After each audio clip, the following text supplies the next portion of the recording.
بسم اللہ الرحمن الرحیم۔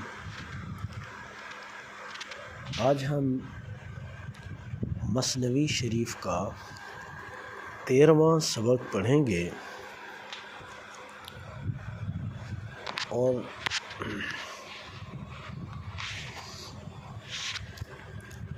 اس میں 5 اشعار ہوں گے اور ہر شعر کے نیچے ترجمہ اور اس کی تشریح بھی موجود ہوگی۔ پہلا مصرع: خنک آن قاصد کہ از جان می رسد، در پی پیغام جاناں می رسد۔ خوش نصیب ہے وہ قاصد جو جان فدا کر کے آتا ہے اور جاناں یعنی محبوب حقیقی کا پیغام لے کر پہنچتا ہے۔ تشریح: یہاں مولانا روم رحمۃ اللہ تعالی علیہ سچے عاشق کی تعریف کر رہے ہیں جو اپنی ذات کو فنا کر دیتا ہے تاکہ محبوب حقیقی یعنی اللہ کا پیغام دوسروں تک پہنچا سکے۔ ایسے لوگ دنیا کی رکاوٹوں سے نہیں ڈرتے بلکہ فدا کاری ان کی پہچان ہوتی ہے۔ دوسرا مصرع: ہر کے راہ در دل چراغ نیست زود، در شب ظلمت رود چون کوره زود۔ ترجمہ: جس کے دل میں روشنی یعنی نور ہدایت نہ ہو وہ اندھیرے کی رات میں اندھے کی طرح بھٹکتا رہتا ہے۔ تشریح: یہ شعر باطنی نور یعنی علم، معرفت، ہدایت کی اہمیت بتاتا ہے۔ بغیر روحانی بصیرت کے انسان اندھے کی طرح زندگی کی تاریکیوں میں راستہ کھو دیتا ہے۔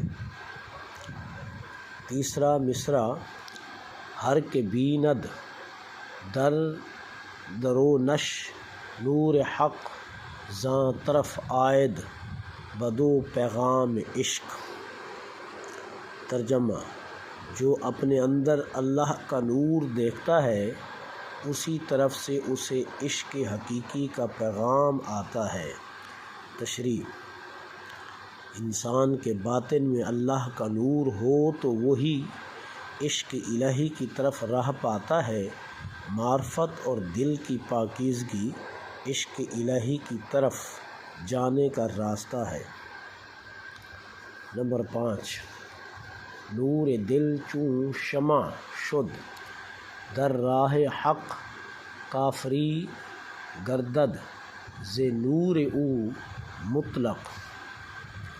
جب دل کا نور شمع کی طرح حق کے راستے میں جلنے لگے تو وہ نور کافری کو بھی مومن بنا دیتا ہے۔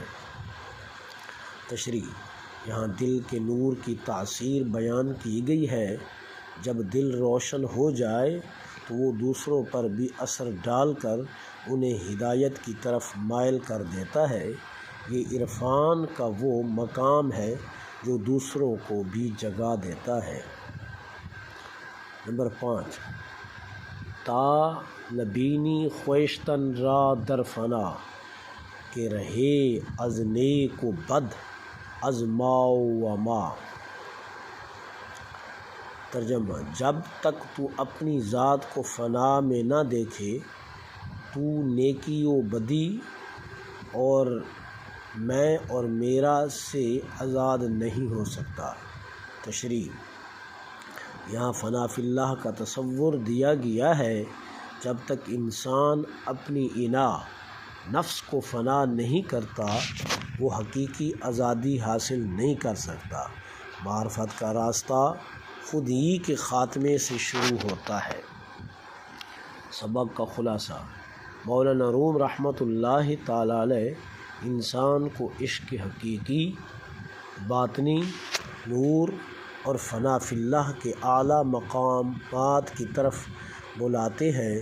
یہ اشعار ہمیں ظاہری اندھیروں سے نکل کر باطنی روشنی کی طرف جانے کا پیغام دیتے ہیں۔ وما علی الا البلاغ۔